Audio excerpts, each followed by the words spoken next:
Welcome into the Skinny Podcast. It's the weekly potpourri edition. I'm Richard Skinner, Local12.com digital sports columnist and editor with Rick Broering. Each and every week, we talk about sports topics of local interest. Occasionally, there's a national topic to throw in.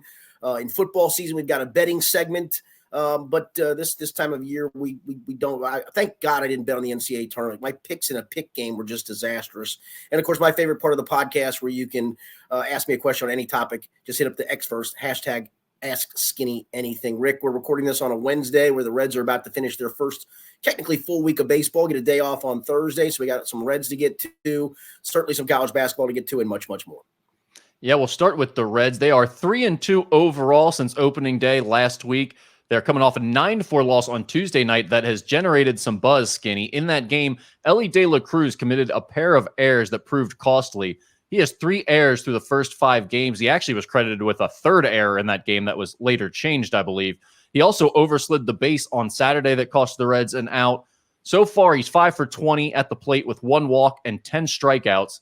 It seems to me a lot of fans are starting to sort of cross the line here on how they feel about Elly, from exciting superstar to kind of overhyped disappointment. And I think we can get into how out over the skis and how emotional some people are after the reaction to his couple of errors last night. But where are you at on Elly? Are you worried about him? And does his play annoy you from what we saw in Tuesday night's game? Annoy me, no, but yeah, I do start to worry because there's plenty of guys who have shown unicorn-like ability that just they never pan out. They're never a ball player, if you will. And I'm not here to tell you that I'm passing that judgment on Elly De La Cruz yet. Nobody should, in my opinion. Because there is some just ridiculous raw talent there. But until he fixes his approach at the plate, until the fact that maybe he comes to grips and they come to grips with that he's just not a natural shortstop, it's just not his position, we're going to go through these things. You know, oversliding the base, it bugs me because a lot of guys who go in head first now, it feels like they all overslide the base. I don't know what happened to the good old-fashioned, foot first pop-up slide, but that's a thing of the past, and these guys going in head first. And you can see a lot of fielders now on steals are just putting the glove there and literally waiting for you to tag yourself out when you go past the base. It's not just him. It's other guys that do it too. So, listen, I think in a perfect world, your shortstop in the future is going to be Edwin Arroyo, which means at some point you're going to have to come to the conclusion of Elly De La Cruz playing someplace else, be that third base. Probably not, because that's Noelvi Marte, and then possibly the outfield. Again, he's 6'5". Maybe he's a first baseman when all is said and done, and that's okay too. But the approach at the plate is starting to get bothersome, if you will. It seems like his arm would be a waste at first base. I agree with that, Rick. I'm with you. The arm is such a cannon. I mean, I think you put him in the outfield if you are going. Now, third base would be ideal, but again, if you've got Marte, that's going to be a tough sell as well. Yeah, I thought he was more natural at third base because it's more reactionary as opposed to him having to go side saddle ground balls, et cetera, and then just try to show off his arm to do so. I just felt like he was, for whatever reason, again, it's such a reactionary position, and he's got great reactions. That's the thing. I think third base is the position he's built to play because he covers a lot of ground there. Like you said, he's got those quick cat-like reactions, and he's long and athletic. He can sort of make that quick diving stab, and then he's got a cannon. So he is a good third baseman, I think. But the problem is, Skinny, we're not talking about his ability at shortstop right now. He's getting to plenty of balls. He's making plays. The problem is the nonchalantness, the flashiness, quote unquote, if you will, that is annoying people. And I go back and forth on it because, like, on one hand, I'm like, yeah, absolutely, eliminate this stuff. There's no need for the flipping it with your glove on that ball to second base where he almost floated out into center field. It's like, what are you doing? Yeah, what was the point of that? And then the nonchalant thrower to first base where he pulls Encarnacion Strand off the bag. And granted, Encarnacion Strand probably should make that catch. A good first baseman stretches out, uses his length, and makes that catch instead of falling down. But I think the problem in fairness, I mean, it was wet. The pitchers had made a point. It was hard to grip the ball. So there's a little bit of that from the Tuesday night game too. A little bit. I think the issue people have, though, Skinny, is not so much any of these things individually. At least for me, that's how I look at it. It's not that any of these plays are egregious, but it's kind of the manner in which they're happening. Like you said, okay, yeah, the ball is wet, but that wasn't a bang play where he's charging in real fast and making a quick throw. Right. It's a nonchalant play where he's kind of half-assing it, and then he makes a bad throw. And that's where people get frustrated. And the same thing with sliding over the base on Saturday. It's not a big issue. You see it happen all the time. He's being aggressive. He's super fast. That probably is a hard play to stop your momentum there. But it just feels like right now, and even going back to last year, he's good for a mistake a night. or every other night at least. And it's like, when is he going to get rid of those mistakes? Because all the other stuff I can live with. It's tantalizing to think about what he can be, even if he's only hitting 240. I think he's at 250 right now, but we talked about it last week. You don't need him to hit 300 to be really high on what he brings to this team and talk about his game-changing potential. But you can't live with him making costly mistakes every night or every other night. Yeah, he was supposed to be the centerpiece of the rebuild, right? And I'm since I've seen McLean play, I think he is, but obviously he isn't at the moment because he's not available because of health. And obviously Marte was another big piece, and he's not available now. So, it's kind of down to CES and him. I guess Spencer Steer to a degree, but because Spencer technically was a rookie last year. But this was supposed to be the guy that was the next coming. And again, I don't need that to be within a year, 2 years, whatever that is. I mean, time frames are different for guys to develop and all those things, but there doesn't seem to be much progress. And I think that's the disappointing part at the moment. Yeah. And again, I think it's not even necessarily the progress in terms of more production. It's the progress of getting rid of some of the silliness and the things that you don't expect out of a professional. I say this a lot as a basketball coach because guys love to make the Sports Center pass. And I told kids a bunch of times on try, I said, listen, none of this stuff's going on Sports Center tonight. Just do me a favor, make an easy play. When there's an easy pass to be made, make an easy pass. I don't need a 45-foot bounce pass it's going to look great when it works, but more times than not, it's not going to work. So for this guy too, make a routine play. Okay, doesn't have to be fancy. It doesn't have to be thrown across your body. It doesn't have to be flipping with your glove. Make a routine play the routine way. Yeah. Now, and I do think it's worth remembering, like Brandon Phillips took a lot of flack for stuff like this. He didn't run out some fly balls, and there was a time or two where he may have gotten a little too fancy, was trying to flip the ball with his glove. But he was also a Gold Glover, and he made so many damn good plays that, there is a little bit of a give and take with talented players like that who do these types of things and can be flashy, that you want to give them a little rope to make the spectacular play. Or like in Ellie's case, even not talking about the defense, but on the base pass, he does so many incredible things and can sort of wreck your defense with his chaos and the pressure he puts on you on the base pass. But he also might run into a silly out occasionally doing that stuff. I think there is a little bit of give and take with all of this stuff when you're dealing with a player of his potential. Yeah, I think the difference with Brandon Phillips is nobody really even knew who he was when the Reds traded for him. And then he all of a sudden, voila, he pops up and is a really good player for a long period of time. A lot is expected of Ellie De La Cruz, and it should be. A lot was expected of Mike Trout. Didn't take him long to produce, did it? A lot was expected of Bryce Harper. Didn't take him long to produce either, did it? Again, we're 6 games into his second season. He technically has not even played a full major league season yet. But again, I got to start seeing some signs of progress, please. All right, let's talk about some of the other storylines from the first week of the season here for the Reds. And Skinny, I think one of the things that jumps out to me is I've been watching every game, and each game I kind of feel like this isn't going real well. I don't love the way this team is playing, but lo and behold, they've come out with a winning record. They've found a way to win a couple of games that maybe they shouldn't have. So I think you feel pretty positively about that start from that perspective. I think the biggest storyline so far has been Nick Martini's big opening day and his strong start. I mean, it's just fun to see a guy like that who grinds for so long, and it's not clear if he even has a path going forward, and he decides to stick it out. He's bouncing. Like, I can't imagine being a minor leaguer on the bus last year, Louisville, talking to Jim Kelch and going back out there and thinking, man, I'm 10 years older than a lot of these guys out here and still sticking with it. It's so cool to see him get that opportunity this year and succeed. Yeah, the couple ones for me, one of the positives is I think you're seeing the depth of this lineup too. And that's without what we've talked about, the heart and soul and TJ Friedel and Matt McLean. You saw the great at bat from Jonathan India grinding out a walk, and he's done a nice job in the leadoff spot. You see the continued, I think, ascension of Will Benson, hits the homer to tie it. Christian Encarnacion Strand got off to a slow start, then he waxed the homer, and he started to hit a little bit. Jamer Candelario's hit a little bit. You saw the bottom of the order on opening day. Spencer Steer, Nick Martini, and Tyler Stevenson. Those guys hit 7, 8, and 9 in the lineup, and they accounted for all 8 RBI. You see Spencer Steer hit the grand slam. I think that's the positive. They all haven't hit the way I expect them to hit consistently, but you see the depth of this lineup for me. And then the negative, I think, honestly, the bullpen's just been an utter disappointment. Yeah, the bullpen has been a concern. What did you think of Hunter Green? Because we got his first start, and I felt like it was pretty similar to what we've come to expect from Hunter Green. 2 earned runs, 5 hits, which is fine, 7 Ks, which is great, but then 4 walks, and he only pitches 4 2/3. Right. I mean, at what point does he trust his other stuff? Because it doesn't feel like he's still there yet. And when does he get that trust? Because if not, he's still just going to be a 2-pitch pitcher. And if that's the case, I hate to do it because, again, this is way too early in his career. He's the closer of the future. Yeah, but Skinny, the thing is, I think he might be even good enough with just 2 pitches if he just throws enough strikes. Yeah, if he throws strikes, that's the thing. And listen, again, one start, we may look back on this start in 2 months and go, hey, he just got off to a it wasn't a horrible start. It was an okay start, but boy, look at him now. Yeah. I hope we're at that point, but it feels like it's Groundhog Day of it'll be one of these and then 2 really goods and then another one of these and then maybe a good and then another one of these and then 2 really goods. The one thing I can say is I'm starting to feel like, and I said it when we did the breakout stuff last week, the Graham Ashcraft train's rolling forward, man, and I think that's a positive. Yeah, Graham Ashcraft looked really good again in his first start. And that's the thing. It's only one start. We fully are aware of that. But with Hunter Green, you start seeing progress. Yeah, with Hunter Green, it's just like you said, it's Groundhog Day. It's like every start we watched last year where it's like, okay, I see the stuff. The 7 strikeouts is incredible, but like 4 2/3 innings, man. Quit walking 4 guys in those first 4 innings and you'll pitch deeper into games. Hopefully he'll be able to figure that out. One question I had for you, going back to the first thing I brought up with Nick Martini.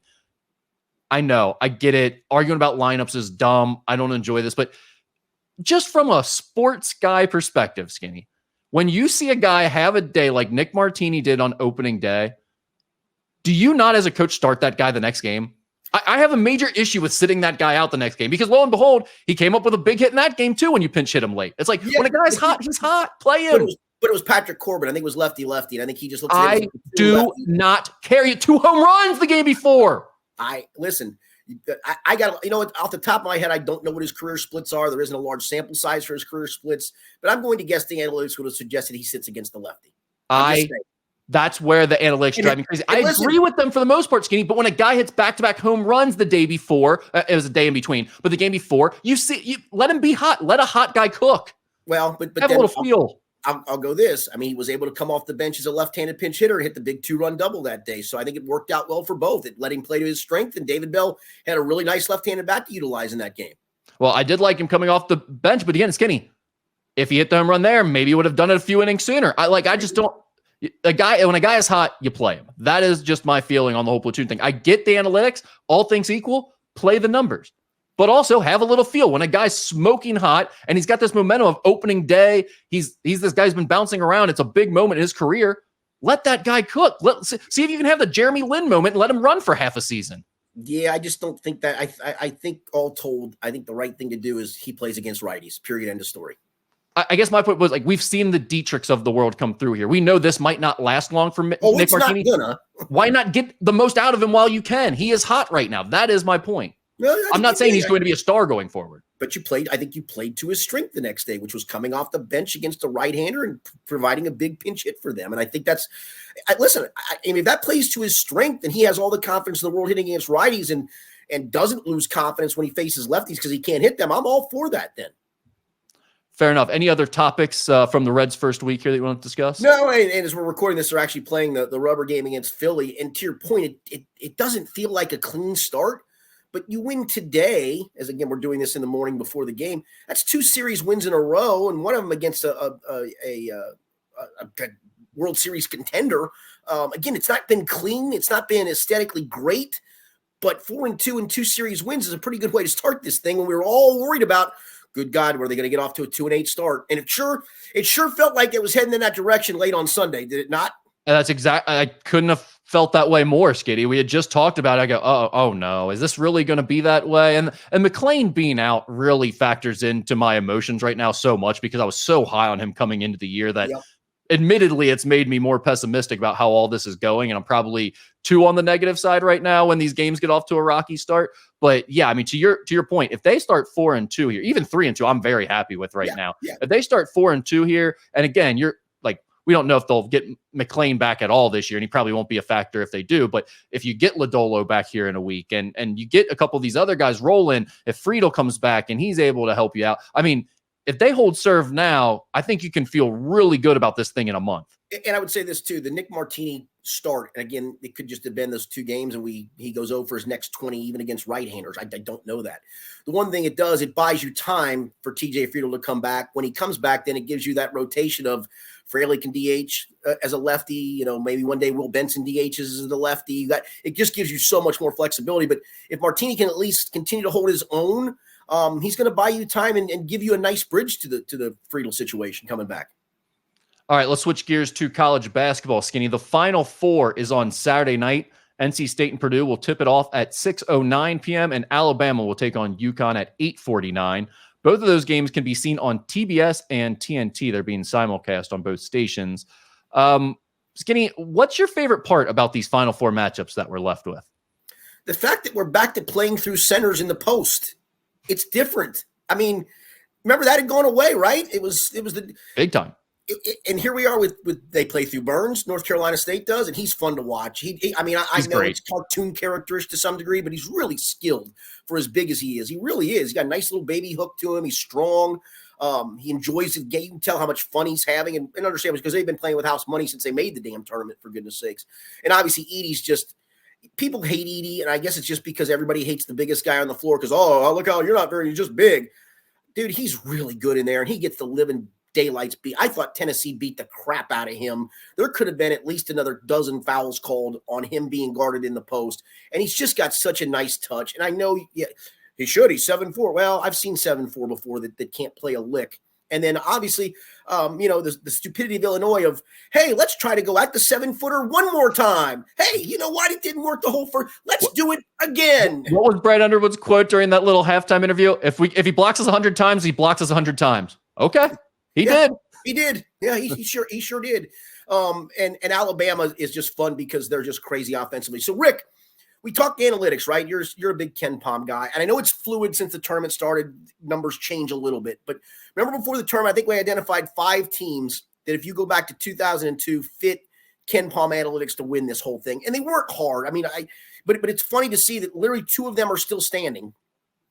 You had to be top 22 in defense, and you had to be top 9 in offense. And UConn and Purdue are that. And it's funny, the top 3 offensive teams in Ken Pom are left in UConn, Purdue, and Alabama. The complete outlier here is NC State's metrics show they should have been out way longer ago. They are literally defying every metric known to mankind. I think they're 40th in both offense and defense, or close to that. Yeah, but Skinny, I think we have to account for this now every year when we do our brackets. We have to do the thing we said about Ken Pom of like, hey, here are the teams that actually have a chance to win, and we do the numbers that you ran through. You got to be this in offense, you got to be this in defense. And quite frankly, look what we're seeing this year. I mean, if you're the best offensive teams in the country, you have the best chance to win. I've been saying that forever. Look, UConn, Purdue, Alabama, 1, 2, 3 in the country in offensive efficiency. And then we also have to have the caveat of every year there is going to be a team of chaos that you have to respect. And you should hold them in the highest regard after you see them getting going. Because once the chaos starts, it's going to keep happening. I mean, every year now, we have a team in the Final Four that is ranked lower than a 7 seed. Well, remember your prop bet that you liked before the tournament started. What was the number of the seed number combined? Yes, over 12.5.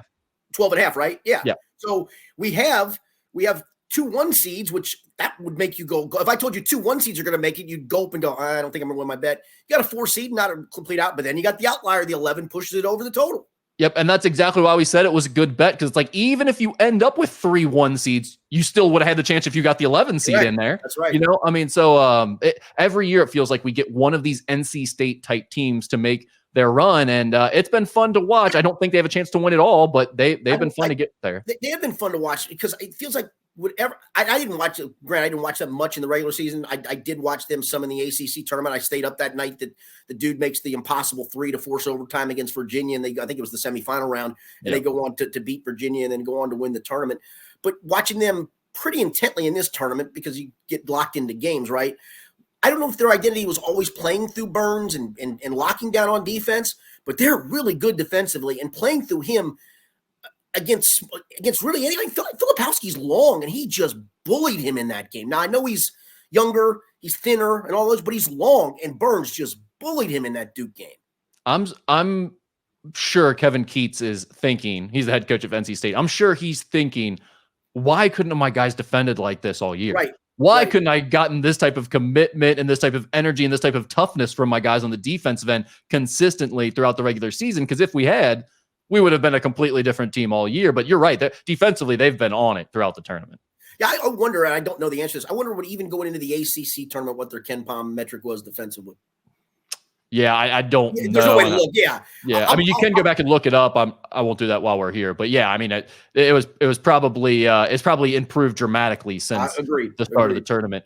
I just think a couple things that I still find fun about this tournament. Purdue's redemption story. I know people don't like Purdue. I know they don't like watching Zach Edey play, but I just think it's interesting. Why do you think that is? Because I actually it's a terrible style of basketball. I mean, it's like watching James Harden. It's throw the ball to one guy, let him do this thing, and then get a foul.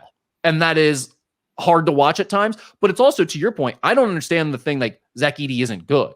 We've seen so many 7-foot+ guys that have no ability, no coordination, no skill, and they flame out or they don't become anything. To see a guy who is such a high basketball IQ, so coordinated, have the body control that he has at that size, it's incredible. I mean, I have to imagine this is kind of similar to what it was like watching Shaq at LSU back in the day in terms of the dominance. Like, I was too young to really understand that, but like, it's funny. Shaq dominated. Shaq just dominated with brute strength and really didn't have a great jump hook game at that point. Edey does. I mean, Edey's got just a beautiful touch, and he's just the thing I like and admire is because it's hard to teach, especially at my level, teaching young bigs. And trust me, I've very rarely coached bigs at the schools I've been at.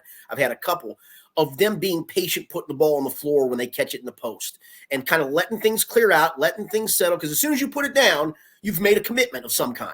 He does a really good job of just kind of hanging for a second, looking to see where's my pass coming from, where might the double come from, where am I going to go? And if the double doesn't come fast enough, then he puts it down, rises up, and shoots that jump hook. I think he's beautiful to watch in the post. I do. That's where I'm talking about. His IQ is just so much different from most of the other guys we've seen. He really understands the game, like you said. I mean, when he catches the ball, he'll survey, he'll understand where guys are cutting, wait for it to clear out for him, give him more space, all those types of things. I mean, he's really reading what's going on around him. Rick, he did it on and granted, they played everything through him, and rightfully so, because he literally carried the load for them on Sunday against Tennessee. But there were a couple times where he threw it back out, and I literally yelled at the TV, "Go repost!" I didn't need to be yelling at him because he knew what to do. He was immediately throwing it out so he could repost, because a couple times Tennessee did a good job to walk him off his spot, and he realized where he caught it. It wasn't a place to make a move, so back out it went. Deeper in he went. I'm like, that's a guy who knows the game right there. Yeah. No, I wouldn't say they're like my favorite team to watch, but I do think, a team that lost to St. Peter's in the Sweet 16 a couple of years ago when their road had really opened up. Then they got upset last year in the first round. Their redemption opportunity here is pretty fun. I think you can see that building with their players. They're finally getting close to it, and they're starting to feel themselves a little bit. They're ready for the "we told you so" moment, and that's going to be fun to see if they can get it. And I'll be honest, I think you could throw Houston in the mix, but I mean, arguably, we have a chance for the top two teams in the country to meet for the state for the national title, and that doesn't happen very often anymore. Yeah, and I think UConn and Purdue have clearly been the best two teams all season long. So I am looking forward to that matchup, assuming it happens. UConn's dynasty is obviously fun. I mean, this is incredibly dominant the way they've looked. If they can pull this thing off and finish off with another championship, that would be incredible to see. And then Bama's analytics too. I like Nate Oates. I talked to him years ago. I think it was like maybe 10 years ago when he had this kid named E.C. Matthews on his team that ended up going to Rhode Island. But Travis Steele was recruiting him at the time as an assistant coach under Chris Mack. And I had talked to him at an AAU event, Nate Oates, and then I'd called him because he was a high school head coach, not an AAU coach, but he was there watching an AAU tournament. So I talked to him there, then talked to him another time on the phone. I was like, man, I really like this guy. It really seems like he's a sharp dude. And then to watch his ascension in college basketball has been incredible. I mean, he was really just that guy who was the high school coach, just like any of the guys that you coach with right now, Skinny. He was just the normal high school coach in the hallways at school. And then less than a decade later, he is now one of the top coaches in all of college basketball. And he does it with this analytical approach where he's like, we're going to just shoot threes because he understands basic math. And a lot of basketball people don't understand that. And they push back on shooting so many threes. But he understands that if you make a high enough percentage of all those 3-pointers, 3 points are worth 50% more than 2. Yeah, and they literally won their Elite Eight game by just banging in a bunch of threes in the second half. I can't remember. There was a shot chart either last year or the year before at Alabama where the shot chart was all threes and all layups and dunks. That's all it was. There was nothing else other than that. Remember that game? The other game, I don't know who the opponent was. But I remember that shot chart. I mean, that was one game where it was like literally nothing else, where it was so beautiful. But a lot of their shot charts are exactly like that because he is so committed to that analytical approach.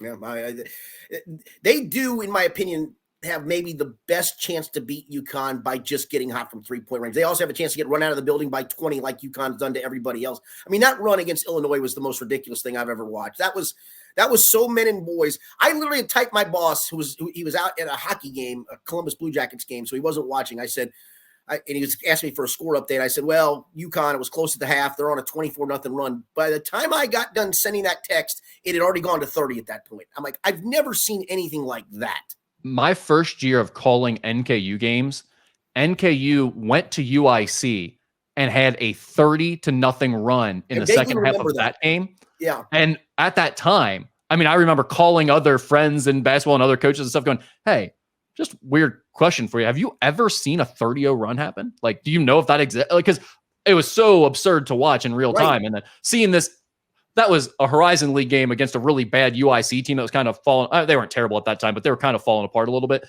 To see that happen in an NCAA tournament game, with two of the best teams, I mean, that's wild to see happen like that. I mean, honestly, that was a legit Illinois team. That was a legit Elite Eight game. That wasn't bracket falling apart game. That was a legit team that UConn just stomped. With one of the most talented scorers in the country on their team who couldn't get anything for that whole stretch while they were going down 30-0 in a run. I mean, that's... And he'd been dominant for the first 3 tournament games, Terrence Shannon. He'd been great. Yeah, that's something... Like, UConn is doing some things that makes this dynasty fun to watch and worthwhile to talk about and all those things. I mean, they are really... I remember the Florida back-to-back. They were good. They were really good. I don't remember them being quite this dominant during that second run through, like blowing teams out the way UConn is. No, I don't think they were doing that, but they were really, because they just had every part you want. They had bigs, they had shooters, they had point guard, they had defenders. They had NBA talent. Those were 2 really good teams. That was Billy Donovan really started a nice run from like 99 through 2010-ish. And those 2 teams were part of that run. But, I know there are a lot of people who dislike UConn because they dislike Danny Hurley and the way he reacts. And I get all of that. But I think he's a great coach. I think he was a great coach even before he did this stuff at UConn. This has cemented that. And they're just fun to watch because I just love the way they play on both ends of the floor. I agree. Danny Hurley, and this is a question I wanted to ask you too. Danny Hurley is so good as a coach. He's clearly put himself in that elite tier echelon. I know last year was kind of his first year of deep NCAA tournament run success, but winning it all and now going back this year again, I think we can sort of bypass a level or 2 of the coaching tiers with him and put him right up there at the very, very top. But I was listening, I think it was actually Kentucky Sports Radio that might have been talking about this. Someone this week was having the conversation of like, have we seen a changing of the guard when it comes to the top coaches in college basketball? Being obviously, we've seen a few guys get out with Coach K and with Jay Wright recently in the last few years. And Roy Williams not too long ago. Roy Williams, another one. And then we've seen, like a guy like Izzo. Michigan State has started to fade here a little bit. So that topic was being bantered about of who are kind of the new top coaches and has there been a change in the guard? And I'm like, okay, Hurley, definitely. He is clearly now in that group. Would you say there's been a changing of the guard though at the top? I do, because I think Izzo to me has always been one of my 2 or 3. If you'd ever asked me for years, Pitino and him would always be in the 1-2 mix, and then I could float somebody else in there in and out of that top 2 or 3 tier. But clearly, to your point, Michigan State has started to fade, and it's arguable that it's maybe time for Tom to say enough's enough. And I hate to do that because I love him.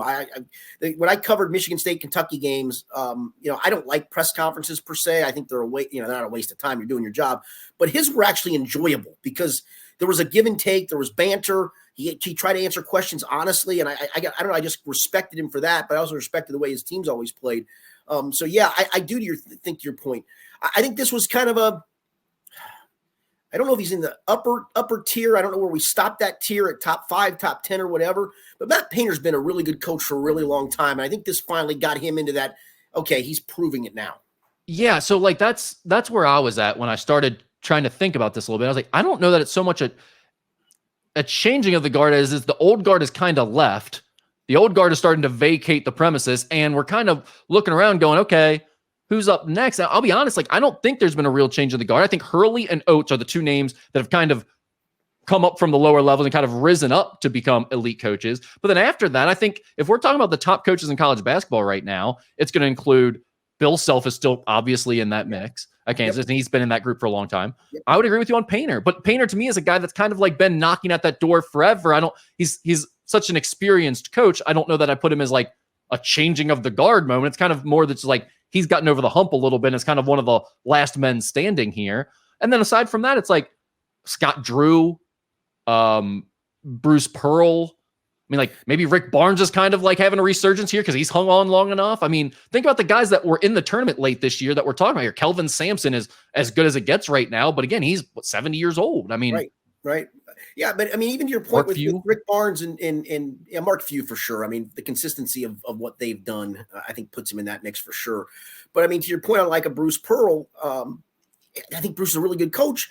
But really good coaches also don't lose to 13 CDL in the first round of NCAA tournament. I mean, you can do it every once in a while, I guess, but I just don't know if that puts you in there. And obviously, Cal's star has faded so far. I don't even know what the hell tier you put him in anymore.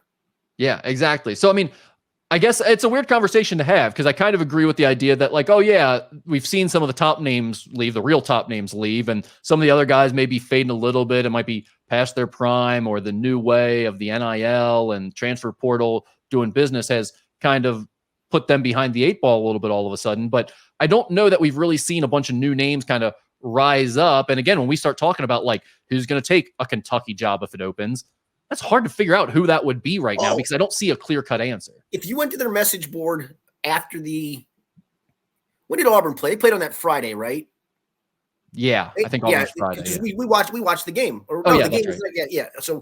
So I went to one of the Kentucky message boards after the loss to Oakland just to see the fan reaction, which I knew what it was going to be. And obviously then there's the list of, all right, if Cal's fired or doesn't come back, who are the names? And Bruce Pearl was like at the top of the list. I thought, I get it. But then if you flame out, then what does the fan base do? I think that's where you're at with some of this stuff of, yeah, but has he really done? He's done it, but is he really? I mean, I think Nate Oates is in that category of really good coach, but until he made a Final Four, you couldn't bump him up a tier.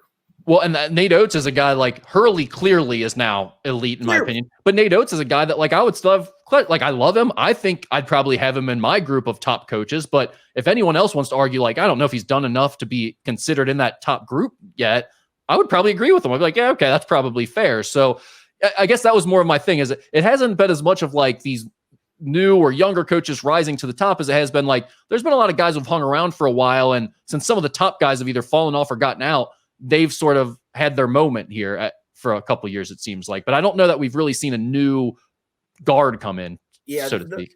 And I do wonder how much the portal changes all of that, right? How hard is it going to be the guy to stay on top for a while? I think Danny Hurley could do that at a UConn. I mean, you could argue maybe not going back 70 years, but certainly going back 30 years, 3 decades. UConn is a clear blue blood program. Clear. Yeah. They had a little blip in there, but they clearly are a blue blood program in that time. Yeah. Well, and yeah, I think this is going to be interesting to see how it plays out going forward for UConn and Danny Hurley too, because to your point, it's like you've had really good talent here to start these, the last 2 years you've had really great talent, and that's a big part of your job, acquiring that talent. But did you kind of get lucky? Did you sneak a couple guys in that people didn't realize, or has he figured out the best way to handle this transfer portal and NIL era? Because that's how it was for Cal, right? Like Cal figured out the one and done era first, and he dominated that.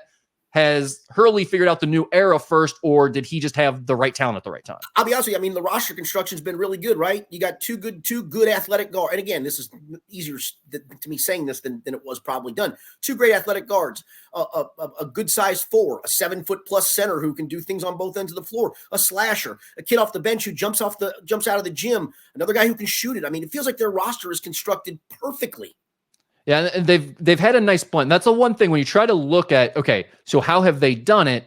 I don't think there's a clear instructive answer to be like, well, they've clearly gone the portal route, or they've clearly gone the develop your own talent route. It's like, well, they've had Donovan Clingan, who's a freak that they developed themselves. They recruited, they got him. They've got Stephen Castle, who's a freshman this year, who's going to be a one and done guy who they recruited and got landed. That's just big time talents that anyone would succeed with. But then they've also gone and gotten a guy like Tristan Newton, who was a 2-year transfer from ECU. He had played 3 years at ECU, had 2 years left to play at UConn. He's been great for 2 years for them. Cam Spencer might be as good of a transfer as there was in college basketball this past year. They got him from Rutgers. He had played at a mid-major a couple years before that, went to Rutgers for a year, now came to UConn, and he's been an absolute perfect 1-year college basketball player. Not an NBA talent, but a perfect college basketball transfer. So it's not like there's been one way that they've put together this roster. It's been a nice blend. Well, and that's where I don't know exactly what you should take from that as another school trying to copy it. Yeah, I mean, to the point I'm trying to make, I think you're making it a little bit too, is it feels like he's identifying what the talent is to fit that need. I mean, like maybe on a less talented team that he had Cam Spencer, he doesn't even go after because maybe he doesn't fit. On this team, he's a perfect fit. And so I think there's some of that too, of identifying, this isn't a superstar, but boy, this is the perfect fit for us. We need this guy. He doesn't need to be a high volume shooter, but he can do it when we need him to. He can make an open shot when we need him to, but he doesn't have to. He shares the ball. He'll defend. I think he's really good at doing that, of roster construction. And we talk about that with Cal sometimes of, great, you have 3 7-footers. What the hell are you going to do with them? Yeah. It's funny you mentioned that, and specifically with the Cam Spencer thing, because when I was going through UConn, I spent some time on this trying to figure out the other day of like, what are they doing? If I was another team, I'm looking at UConn's roster construction, how do I copy it? And like the Cam Spencer one is where you start going down he just understands fit. He's getting guys that really fit what he wants to do and high IQ, understands system. But then it's like, okay, but Donovan Kling and Stephen Castle, those are just big time talents that you got to be able to land too. And if you don't have guys like that, you're not the same team. So that's the other part of this is you do have to kind of have the ability to recruit like a blue blood, and UConn has that ability. And NIL is changing all that. I understand. I'm just curious to see. I think Dan Hurley, from an X&O standpoint, is literally as good as it gets in college basketball. So I think he's fine there. I'm just curious to see what it looks like for UConn going forward, because now they have all the cachet. They can keep recruiting at a really high level. Seems like he knows what he's doing in terms of putting this roster together. So can he keep this thing rolling for another handful of years? That would be incredible to see them go on a dynasty run like that, because we haven't really had that for it feels like, I mean, kind of Duke and UK did the thing during the one and done where they were taking turns going back and forth a little bit, and then since then it's been kind of open more so. Skinny, I wanted to ask you about some coaching changes too. Sure. Yep. That have taken place involving some local guys. Pat Kelsey was introduced as the new head coach at Louisville. We had talked a lot about that search as it was going on. And then right after that, Chris Mack was just introduced as the new coach at Charleston over the last few days. I'm almost speechless by that. I know we're a few days, we've all known this news, but it's mind-boggling to believe that this is where we're at. Yeah, I didn't know you were bringing this topic up because I was going to bring it back up to you if that was the case and asked you this, because the Vandy thing came and went. There were some reports that weren't credible, and none of us really ran with them, that he was going to be the next Vandy coach. It's a Power 5 school, maybe not a great program at the moment, in a tough spot in the SEC that's getting better with other teams coming into it, but it's a Power 5 job. His daughter's playing volleyball there. It seemed to be a natural fit. That didn't come and go. And I think you and I privately discussed this. And I think I even asked you this, and I don't want to talk out of school, so I'll just ask you the question. I said, do you think he takes a mid-major job? And you didn't think he would. I didn't either. And lo and behold, he does at Charleston. Yeah, it's funny because actually a couple people that I texted, Jed Demusey being one of them, but a couple other like Xavier guys that I'll text with constantly about this stuff. I mentioned when Pat took the Louisville job, I said, there's no way that Chris takes Charleston, right? And like everyone's kind of like, man, that wouldn't make a lot of sense. Just don't know if he wants to go that route and go do the mid-major thing, or if he'd rather just not coach. But Charleston is a place where you can win at. Yep. It's been proven there. They've had success. John Cressy won there. Pat won there. I mean, it's already rolling because of Pat. He has them in a good spot right now. And let's face it, Charleston is a great place to live. It's a great place. In the spot they're in, they'd already moved from the Cincinnati area down to Florida for this last year, kind of in that general southern area. It feels like this is probably a move that makes a lot of sense. It's pretty easy for the family, right? So, yeah. So, I mean, the other Power 5 jobs open, like a USC, is not a fit for him. There's a handful that probably won't. I mean, was this a matter, I wonder, if of him? I don't know if he needed to rebuild his reputation, Rick, but I think the further you're away from coaching, the less athletic directors think of you at a bigger school as a fit. Is this just a simple way to get back in for a couple of years, reboot the resume to some degree, show your coaching chops again, and then as openings continue to happen in the coming years, you go back to a major school? I think that would probably be the blueprint. I suggested that. You kind of shot me down, and I don't blame you, because I don't think you were wrong. And I don't think this is really as much. I don't want to call it reputation rebuilding, because that's probably not fair. But again, if you sit out another cycle and another year, then what do ADs think of you being 4 years removed from coaching? Do you think you're going to get a big time job at that? Probably not. I think he probably realized that hey, this is a place I can go win. But to your point, great place to live. It's beautiful. I've got a name on the recruiting trail. I can get guys to come here and then have a good 2-year run. Maybe one of those 2 years, go to the NCAA tournament. Hell, if you go 2 years, somebody's automatically going to hire you at that point. And so in retrospect, it probably does make sense. One thing that I've seen from coaches who have had this situation where you build up, you go to the high major route, you get kind of your dream job or that big time payday job, and then it flames out and you go away for a couple of years and you make the comeback. When they come back that next time, they have a different level of perspective and they are much more level-headed, calm. And I think one thing for Chris is what you said is probably right. He's probably going to be there for a couple of years and then go on to another big job. But I also think you get that sense of I made my money. My family's fine. We're not worried. This isn't about a payday right now. This is about finding the best life going forward for me and my family and really enjoying coaching basketball. If things work out really well at Charleston and he really has that thing rolling, I don't think it's impossible to think Chris Mack might be the type of guy that could end up at a school for, a decent period, kind of ride out the rest of his coaching career at one place that maybe isn't at the highest level that he does really well at. That's an enjoyable place to live. That wouldn't be the most shocking thing to me. But I think most likely the scenario you brought up is the real one, which is he's going to be there for a couple of years, kind of rebuild the resume, become a hot name again. And he will, because he is a damn good basketball coach. Oh, absolutely. And he'll do what? I mean, think about this right now. Charleston went from a coach who's never won an NCAA tournament game and has like one or two quad one wins on his entire resume to a coach who has 4 Sweet 16s, an Elite Eight, and a 1 seed. Yes, correct. That's insane to think about at Charleston. There's not a lot of coaches in the country right now that have 4 Sweet 16s to their name and an Elite Eight and certainly not a 1 seed. They've got that at Charleston.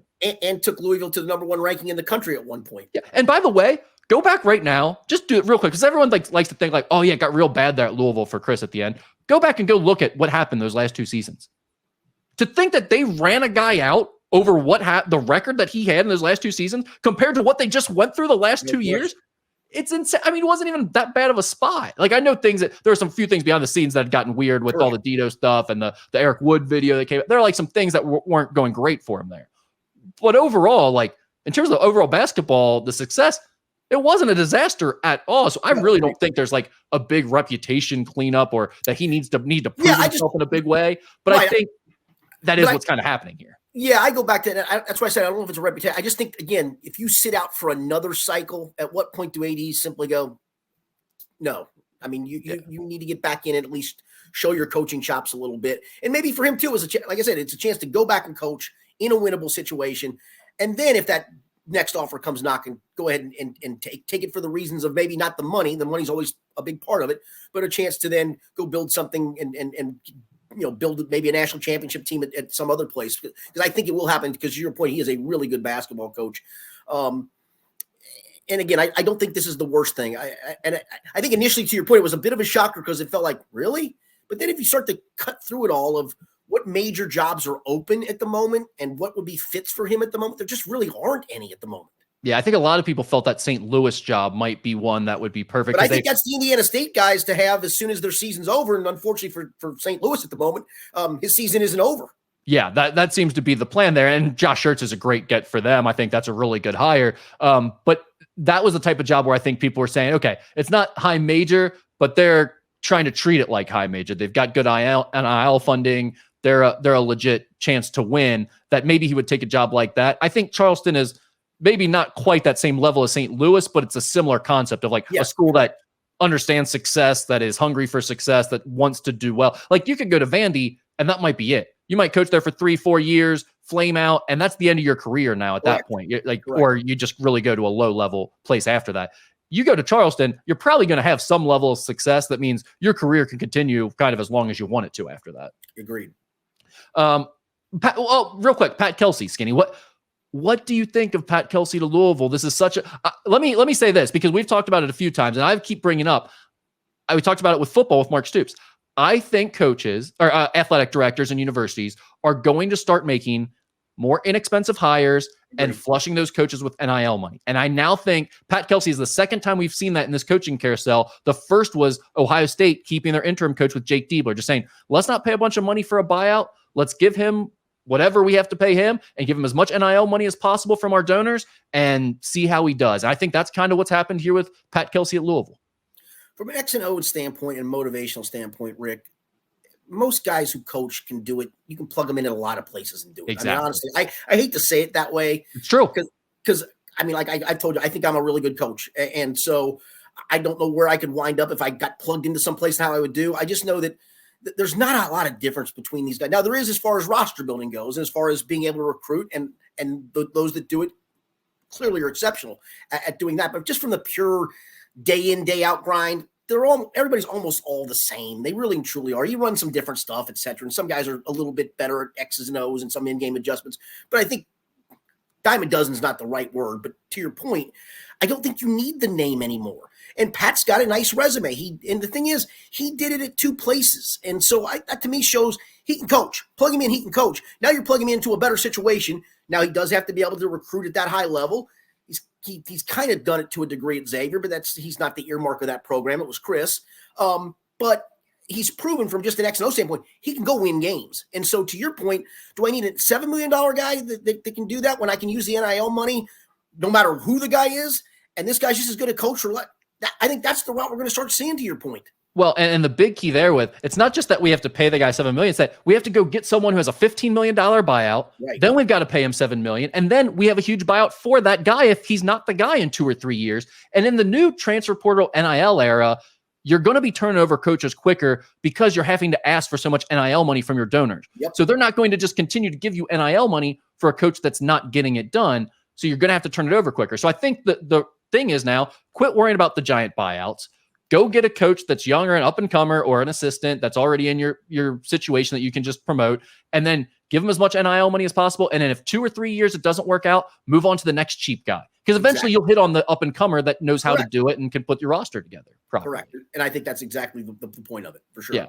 Now, I do think Pat Kelsey has a legitimate chance to succeed at Louisville. I don't think this is like that they're going bargain basement higher here because they're not spending as much money. I do think he's a legitimate coach that is going to fire up this fan base, and he is as opposite of Kenny Payne as you could possibly find from a basketball coach's standpoint. So from that part alone, they did the right thing by hiring Pat Kelsey. He is going to win every press conference, every donor meeting, every recruiting visit, all of that stuff that he has for the next 6-7 months until the season starts. The fans are going to love him there. The only question now becomes, can he actually win? Can he get the right type of talent to Louisville? And that just remains to be seen, because we know how it goes with these fan bases. Like, they'll love him up until he loses that first UK game. And then he's won 2 games and then gets blown out by Kentucky, and then the conference is 5-13. But listen, I think anybody knows it. Listen, the portal area, you can get it done quickly. I don't know if you can get it done in 1 year, quickly, but you can get it done quickly. I think your charge is to get it done quickly. The interesting part to me, and again, I'm happy for Pat. I've said this when we were talking about this on the radio when I filled in for Mo. I've known Pat since I was covering high school sports at the Post back in the early 1990s, and he was Elder's point guard on a state championship team and kind of followed his career. So I root for guys like that. I'm happy. Cincinnati, I'm happy for all of that. But it is strange, and I'd still love to know the behind the scenes of why Dusty May said thanks but no thanks, and why Josh Shirt said thanks but no thanks. Yeah, well, that whole Louisville hiring situation was a mess, it seemed like. It was reminiscent of that UCLA hiring when they ended up with Mick, wasn't it? Right. Well, they missed on several guys and kind of like, oh, you're our guy now. Yeah, well, Mick had at least done a little bit more. Dusty May got to a Final Four, but for the most part, his resume isn't exactly, lengthy. Mick had pretty good success for a long period of time. No, I agree, but UCLA went through like 10 coaches before they got to Mick, if you remember. Yeah, the Dusty May one, him turning them down for Michigan and Michigan money, okay, I can give you that one. But Josh Schertz, and maybe he just says, I'm a man of my word. I already give my word to St. Louis, and that's that, and I don't want to, renege on that commitment. Maybe that was the case for him.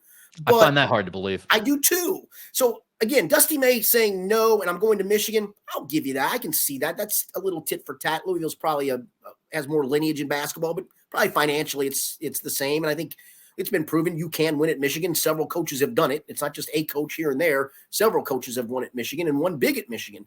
Hell, Johnny Orr back in the 70s, into Bill Frieder, into what the hell's the guy? Steve, what's his face? I'm drawing a complete blank. The guy who coached the Fab Five. Steve Fisher. Fisher, there we go. Yeah. Into Steve Fisher. Even Juwan won, at a point there. John Beilein won at there. So, you've had coaches, so you can win there. I get you that one.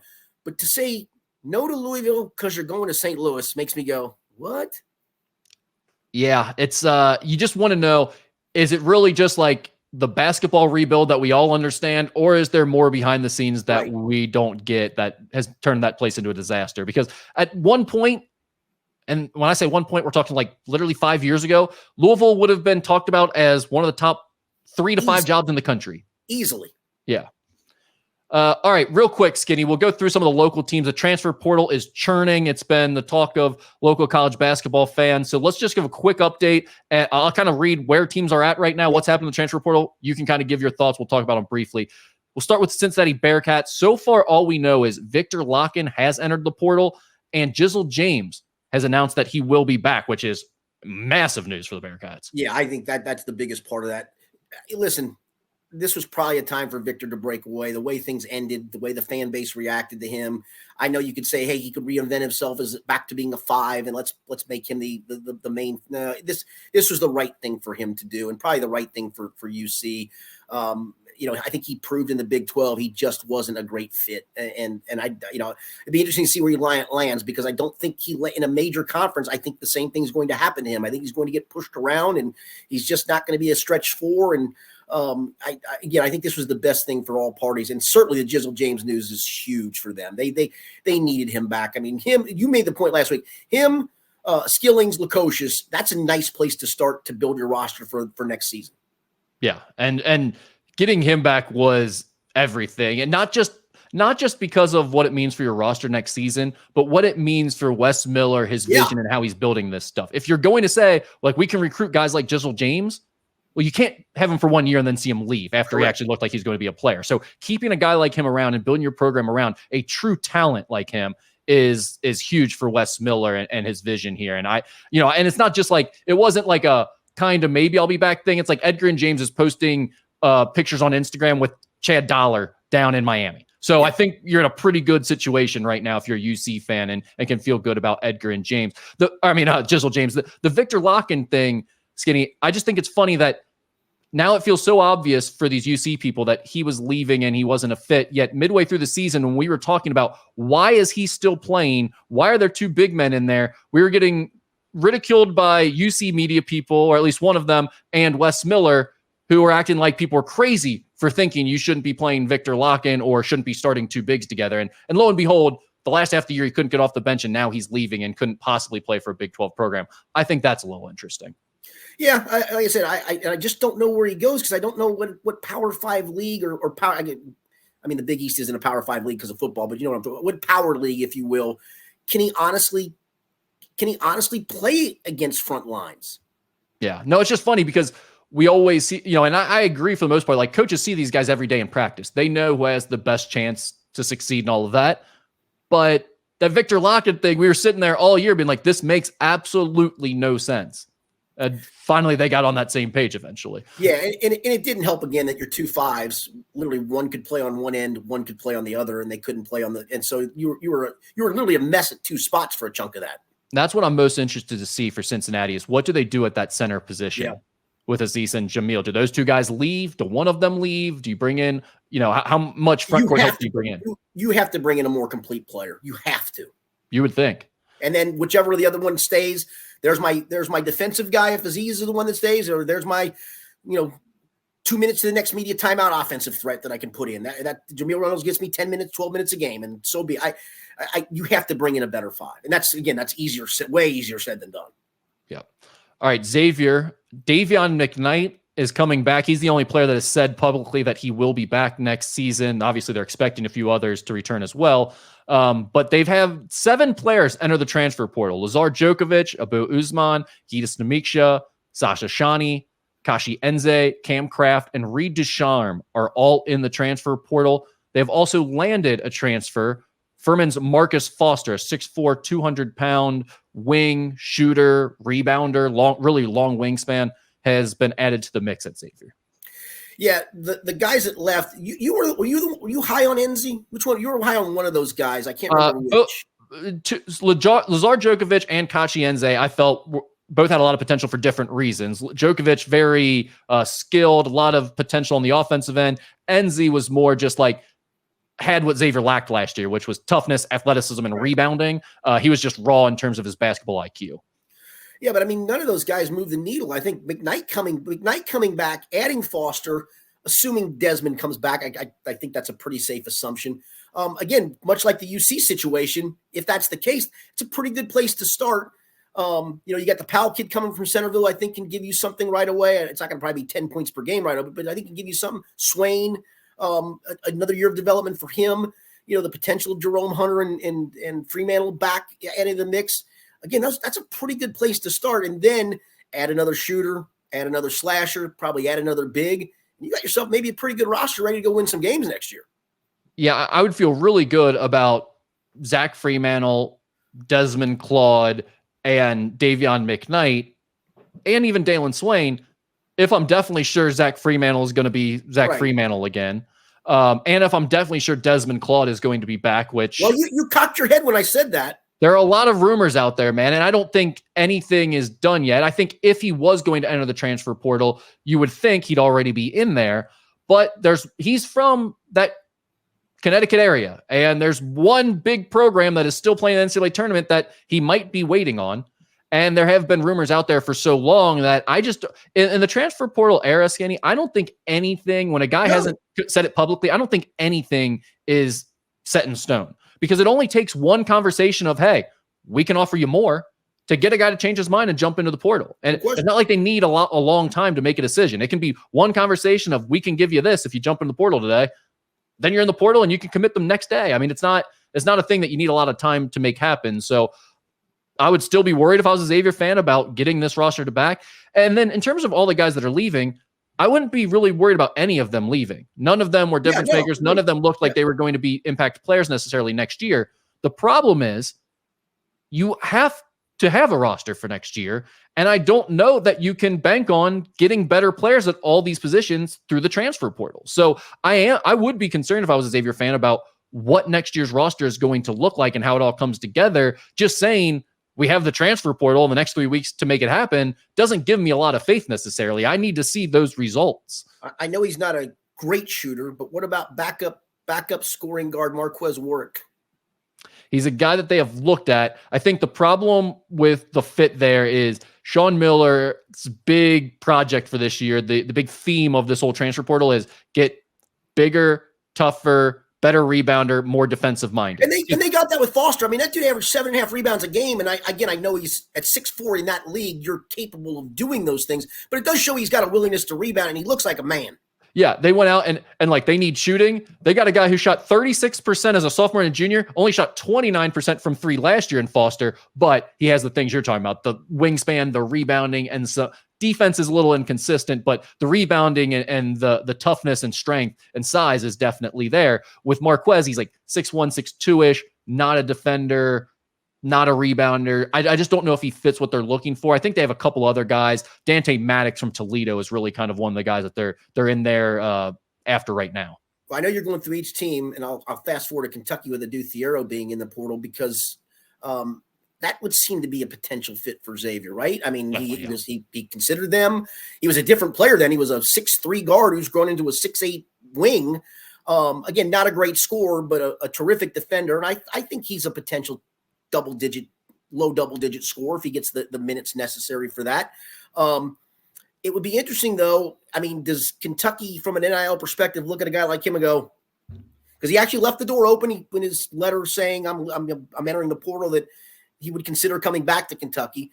If it got to an NIL bidding war, I don't think Xavier would have to bid all that much to outbid a Kentucky for a guy like that, right? It's tough to say when you're talking about NIL dollars and how much it would cost them. I really don't have a good answer for that. But to your point about would he be a fit for Xavier? Absolutely. They've already reached out to him. Now, I think there are a lot of other teams that are interested in Adu as well. They did recruit him the first time around. There is a little bit of a connection there. I think that's going to be a tough one for them to reel in. But to your point, he'd be the best defender on your team. He'd give you tons of versatility. So you've kind of got an insurance policy for if Zach and Jerome aren't back at that forward spot, you can easily slide Adu in at the 4 and be like, we've got that covered. But he can also play the 3 if you need him to, slide between multiple spots, help with your rebounding. He'd be perfect for what they're looking for. I think that one's going to be a bit tough to pull him out. And on that same note there with Kentucky, Skinny, that's the only name that we've heard in the portal so far is Thiero, and they have not added anybody else yet either. But we did see recently, either yesterday or the day before, some news came out that it does not sound like John Calipari is going to make any staff changes, which is a little bit surprising. So what was this meeting with Mitch Barnhart about? Did they just kiss and hug and go, "Hey, listen, man, I'm going to ride you out, and if things go bad, I'm going to retire anyway. So I don't need to make a change now. You're my guy. I'm retiring next year. I'm 65. I'm talking like Mitch Barnhart. So I'm just going to ride this out, and the new AD can make his own damn hire. I'm not going to fool with it." Yeah. That's honestly what this feels like. After the meeting last week, Matt Jones had reported the next day that he's expecting 2 to 3 new assistant coaches. And then all of a sudden this week, everyone's changed their tune. Even Matt Jones said, yeah, I now think that it's chance there are no changes made to the staff at all. And I'm with you, Skinny. I'm sitting there thinking like, okay, so what was the last week about? Essentially, everyone just came to the conclusion of, you know what? No one's going to stand up to Cal. That's fine. Just run it back. Do whatever you want. I mean, because that's kind of what it feels like. And if I'm a UK fan right now, I feel terrible about that. And I'll be honest with you. I mean, now Mitch Barnhart seems like he made a home run hire in the women's coaching circles. They hired a guy from Virginia Tech that's done a great job building that program up. But I honestly wonder if he just didn't want to fool with a coaching search. And if honestly he is thinking, he may not, he may be the AD till he's 75 for all I know. But he does turn 65, I believe, next year. And it's a retirement age. I'm sure he's got plenty of money socked away from being an athletic director. Did he just say, you know what?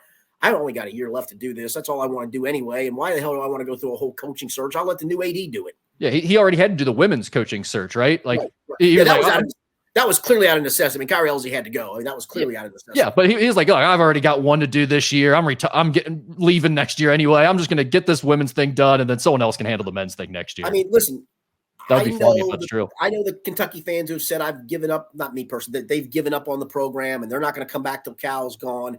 And you know me, where I've been with Cal since literally day one.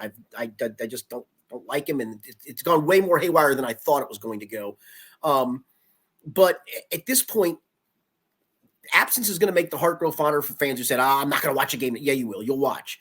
But the pressure on this next year, my Lord almighty, but that the first time they fall behind 10-4 in a game, and you've been in Rupp Arena plenty. I've been in Rupp and Memorial Coliseum as a fan, as a media member, and even good Kentucky teams that fall down 10-4, you feel this murmur. And also you can literally feel tension in the arena. The tension will be 70-fold. That thing will blow apart. We're already past that. The tension's already there. The murmurs started last year. I mean, we're past that point. You're right. The first time it happens this year, it's going to be full-blown boos in Rupp Arena. And Skinny, I can't really remember. I guess maybe the Billy Gillespie, end of the Billy Gillespie era is the only time that I can really recall during my conscious lifetime that Kentucky fans have fully turned on the coach. Like even at the end of the Tubby thing, it wasn't fully there yet. There were still a lot of people that supported him and it wasn't totally negative. I think this year, like if this thing goes bad at all this year, it's going to be so negative from the fan base's perspective. Yeah. I don't know that we've ever seen anything like it from the UK fan base, at least since I've been alive. And I'll be honest, he is an utter coward. I mean, the fact that he still won't go, they needed to have a press conference off of this, not two dudes sitting on a TV set circle jerking each other, which is what they did for 30 minutes. This literally needed to be a full-blown press conference where hard questions were going to be asked and answers needed to be given. And instead you leave your fan base hanging. And I get it. Listen, Kentucky fans, I know what the perception of them is.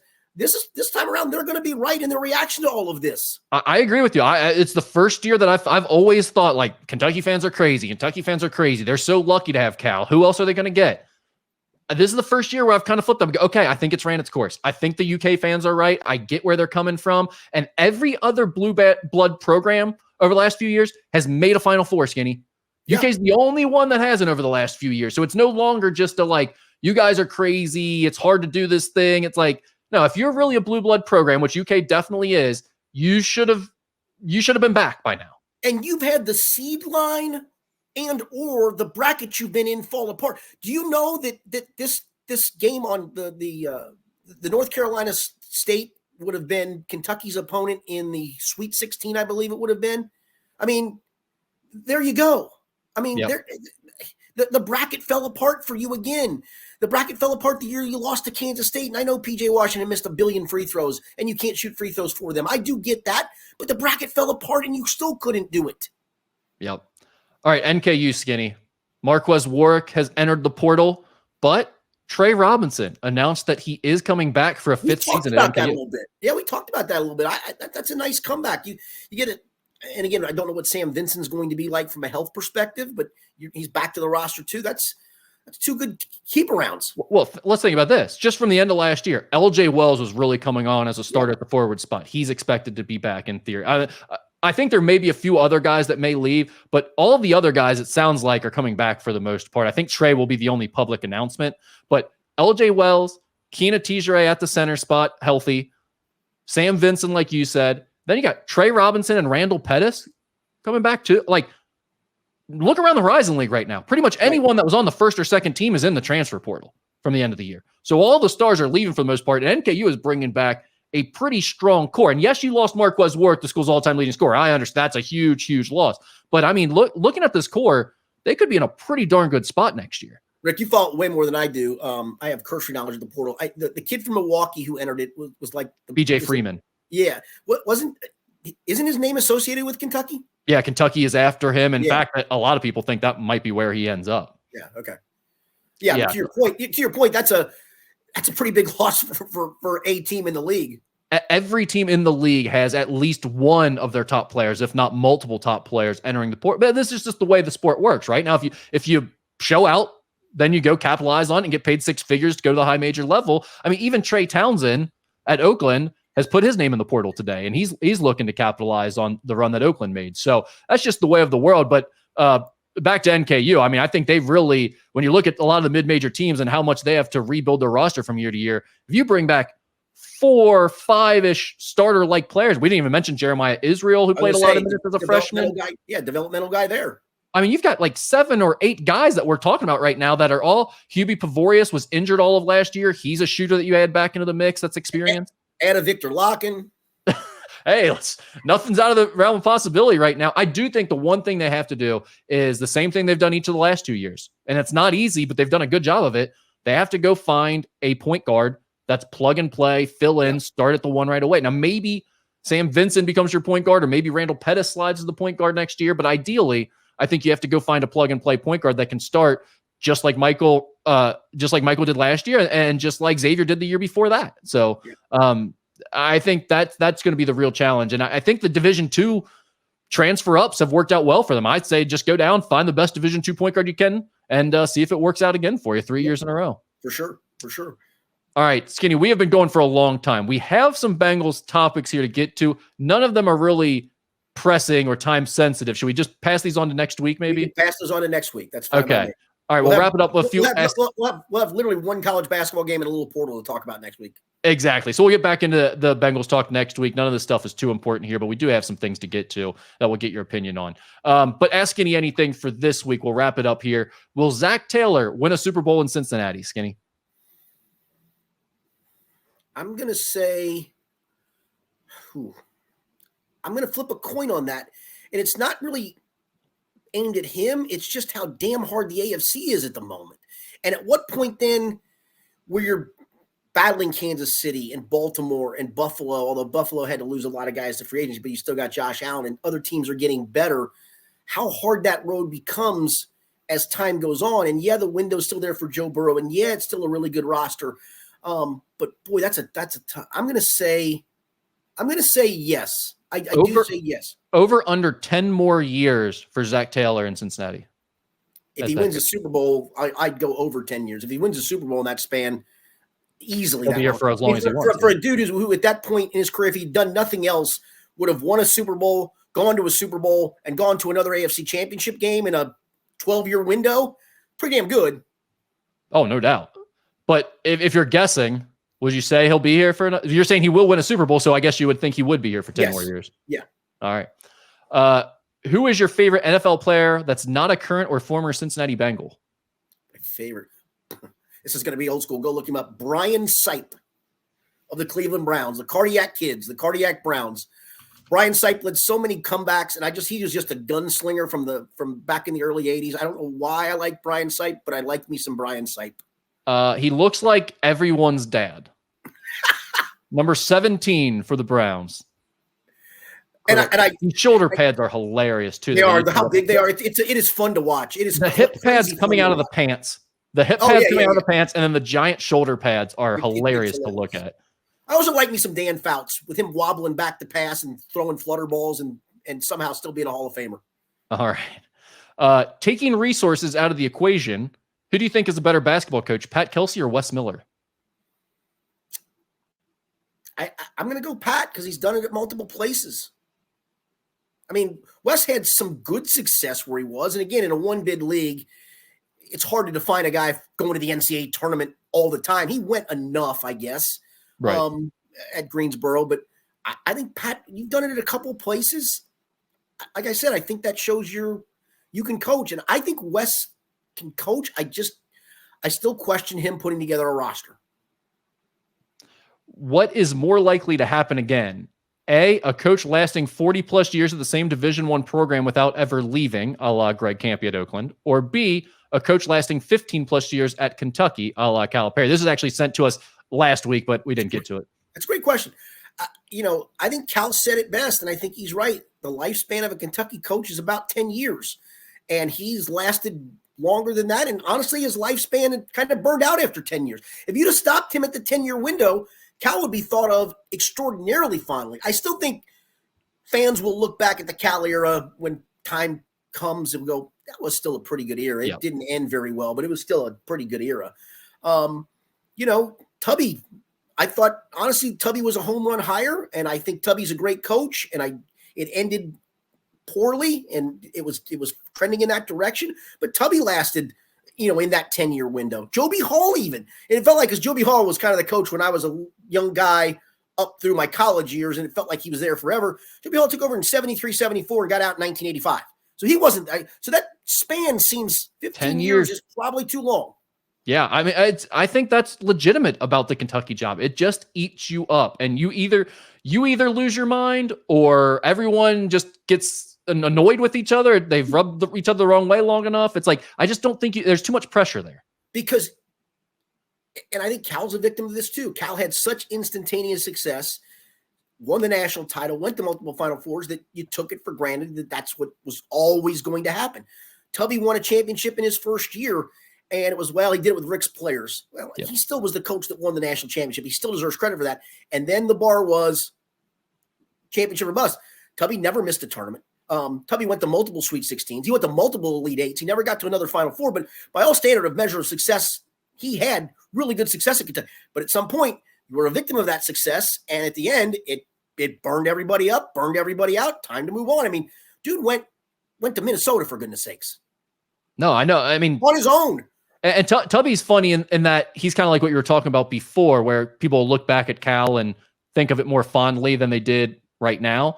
That's how Tubby was. I remember at the end of Tubby's tenure, it was like everyone was so ready for him to be gone. We got to move on. This guy isn't Kentucky material. But now if you ask UK fans about Tubby, they'll all tell you how great he was. Yeah, I mean, they all love Tubby now. But in the moment, everyone was ready to be done with him. It's a unique job like that. What recourse should local meteorologists face after predicting Hurricane Katrina, and instead we got weather worthy of a pool day? We got a storm yesterday, didn't we? Dude, I was in my basement because there was literally the track of a tornado was coming to Burlington, Kentucky. It was on the track. I thought our meteorologists, Caroline Cohen, and again, I know they're on my station and they're my teammates, but I do want to give them a shot. I thought Tara Blake in the morning and at noon prepared people for what might be coming. Warned that if the sun came out, it might get a little bit worse. I'm watching the Weather Channel all day. They are the gold standard, right? They actually had somebody broadcasting all day live from Covington because they felt like this was going to be the epicenter. And we had multiple tornadoes. Thank goodness it wasn't worse. Thank goodness the tornado was tracking towards me, wound up tracking a little bit south, and I think then it dissipated. I wouldn't consider yesterday a pool day. Again, I was in my basement in my safe place for about an hour because, again, I'm watching the track of this. I'm like, that track is coming right to Burlington. And if it does, I ain't messing around going, I'm going to sit upstairs until it comes. I'm going to go downstairs until it passes. I'm sorry. I don't think they should face consequences whatsoever. I think yesterday was actually one they kind of got right. It was legitimate. I do think it's like a little weird that now we cancel schools and do some of this stuff for storms. I don't ever remember that being a thing before. Again, I go by the Weather Channel. When they have a Torcon index of 7 out of 10, that's extraordinarily rare. That's rare high area. And the last time that this happened, I can remember I was working at Villa Madonna Academy, and it was the 2012 tornadoes that hit. And I suggested to our principal that day, I said, listen, I just talked to Tim Hedrick, who was the late Tim Hedrick, who was a meteorologist. And he said, and I said, trust me, he is not an over the skis. It's going to be bad. He said, it's going to be bad. He goes, you can make book on it's going to be bad. Okay. And I said, and again, we're a school that doesn't have buses, so you have to tell parents. I said, I think we should probably think about getting the kids out early. And she pondered and said, okay, yeah, all right, let's do that. And we did. And everybody was probably home by the time the storms hit. The story of the Piner Elementary School principal who they had kids on a bus until Tim Hedrick said, hey, there's a tornado coming towards Piner. They got the kids off the bus, got them back in the school, and they talked about that bus probably would have been on a curvy road in Kenton County with a large drop-off. One big wind gust, you have 50 kids dead. So, again, I don't think listen, growing up in Tulsa, I grew to respect tornadoes, man. And I get meteorologists are easy punching bags. Again, I thought, to Caroline's credit, to Paul's credit, I thought they were matter of fact. I didn't think they were over dramatic. I thought they were very detailed. I thought they were very analytical. They literally were telling you, here's where it is. This maybe isn't a tornado, but a tornado is possible out of this. That's all I need to hear. If it's possible, I'm going to go down. There's a potential spin up. It could spin up at any time. Yeah, it could spin up right over my house for all I know. So again, I want to give them credit and give them credit where credit's due because I don't think they over dramatized this. It maybe wasn't as bad as it could have potential because there was a potential of EF2, EF3 tornadoes out of this, which are obviously very, very devastating. I think everyone that with touchdown, at least in Kentucky and Ohio, were all EF1s at the most. But still, it's not like they didn't occur and didn't happen. They happened all over the place in the tri-state. Credit to you for not having the typical like old man take on this and actually pushing back and giving people the real of what's going on with meteorologists and weather and how important it can be. That was a very well thought out take. And second of all, this is a little known thing about you. You're a big weather guy. Like, so yesterday, were you hunkered down on the Weather Channel and like scoping this out or what? I was. So I actually thought about that as I was watching the storm. I'm like, I bet Skinny's into this right now. Oh, dude, I watched it all day. I watched our local station. I flipped it over after we were off the news to watch the national stuff. And again, I mean, this dude's camped out right on the river in Covington. And at one point he goes, this is not good that the sun's coming out. And again, this was an army. This is a national guy who knows his thing too. And again, they did this 2 days ahead of time. They knew where these storms were coming and they decided to park a guy right there in what they thought the epicenter was going to be. So if you think that was dramatic on our local people's part, the Weather Channel parked a dude here for the reason of what they thought was going to happen. I'm not sure if you can speak on this much because you still work there, you're an employee, but I used to miss working when Scott Dimick was in there. He would like come in and like start fighting with everybody about, he was always really mad about the tone and temperament that our meteorologists were taking to the city. And he would like just be screaming at everybody. It was always just chaos whenever he was great though. I like Scott. So it was funny yesterday. I'm at my parents' house picking up my kid and we had to hang out there a little bit because all this was going on as I was getting ready to drive. So I was like, all right, we'll stay. And my brother comes down, he's got his laptop pulled up and he's following weather coverage. I was like, what are you doing there on YouTube? And he's like, well, I really only like following one guy. I'm like, who is he? He's like, Scott Dimick. Yeah. I know him well. Yeah, no, Scott still does his own thing, which is pretty cool in my opinion. But like I said, I thought our guys, especially Caroline and Paul, and man, you know how that, Rick, you've seen the behind the scenes of that stuff. I mean, they're trying to work a computer while they're talking about the storms, tracking it out, looking at chats that the weather service is doing, and they're doing it. I thought both of them did it in such a calm, measured tone that it's like, we're going to be okay. They're just going to let us know where it's going to be, and you got to ride it out, and we'll ride it out, and we'll be okay by 8 o'clock. Why do people get so mad about I don't know. meteorologists and weather stuff? Like people really get angry about it and really dislike weather people. I've never understood that. So I wish we'd have done this today, and we didn't because my friend Tom Gamble said he ran into you and said he was maybe going to start making a phone call to this podcast each week. This I didn't want him to tell you about that, but yeah, this would have been a dramatic scene with him as part of this because he called me yesterday. He goes, "They're going to be wrong again, Chief. Predicting all this chaos. Nothing's going to happen." I said, how about you call me after it comes through? I never got the phone call for him to say, "I told you so." I talked to him this morning, and I almost did an "I told you so" to him. Like, I told you we were going to get some severe. Well, it wasn't that bad, Chief. Tornado didn't land in our neighborhood, did it? He makes a good point there. You did not physically get hit by a tornado. You, Richard Skinner, did not get hit yesterday by a tornado, so he did win. And we live in the same neighborhood, so neither one of us got hit. On that note, I will say I ran into Tom Gamble on opening day at Smoke Justice, and if people want to start submitting maybe some Two Angry Guys questions or any questions about you and Tom Gamble, he did agree that he would come on and do an Ask Any Anything segment with us one day. So we'll get that going here in the next couple of weeks, hopefully. The next time this weather thing happens, just bring it up to him and he'll go on his tangent with it. These people, I won't get this. I called wasn't our station because I read in the riot act. All this panic, nothing's going to happen. Then he calls me and goes, "One of them says it's going to, see, Chief, it's dissipating. Such and such said it's dissipating." I go, "Well, such and such couldn't be any more wrong because of these reasons." "Oh, look outside." I said, "That's the problem. Look outside. It's sunny right now. That's not a good sign, my man." "Well, he said it's dissipating." Like, well, good luck to that. If you want to take that forecast, go with it. You two are the best. That's going to be a great episode. I cannot wait for that. I cannot wait. All right. That's all we got. All right, good deal. Rick, thanks for being with us. We'll be back next week. It's been the Skinny Podcast, a weekly potpourri edition for Rick Broering. I'm Richard Skinner. As always, it's presented by Blake, the Attorney Maislin. You can always get local stories right here on YouTube, but go ahead and hit that subscribe button to get notifications to stay in the know.